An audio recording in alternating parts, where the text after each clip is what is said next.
Alias, besides having the curve tools, also gives you so-called keypoint curves. Everybody who works with AutoCAD might find those a little bit familiar. They're basically pretty good to create lines, perfect circles, ellipses, rectangles, arcs, and lines, for example, being tangent, tangent between two curves or perpendicular.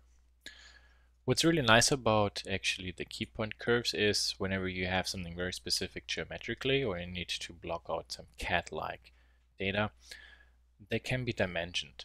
So that means, for example, if I click somewhere, you set the center point, and I click somewhere else, and I drag out the radius.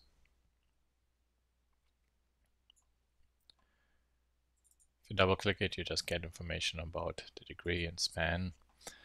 But what's really interesting is when you go to the information, because besides their usual transformations of position, rotation, and scale, it also has, for example, attributes for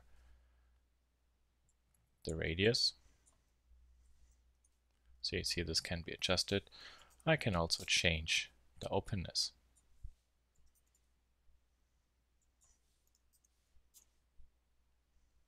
Or flip the direction. We also have, for example, an arc tool. So right now this command is first, second, and then third point. So I'm drafting an arc through those 3 points. It also, for example, has tangent and other ways how to create an arc. Or for example, a line tool, polyline, parallel line, line at an angle, and for example, a line being tangent to something.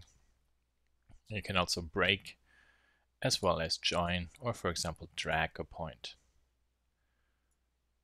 So you see now this remains being an arc all the time.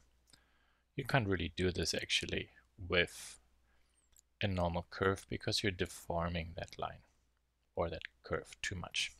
So that's a nice thing about the curve points or key points. They're pretty much restricting you to create very perfect geometrical shapes, circle, rectangle, arc, and line.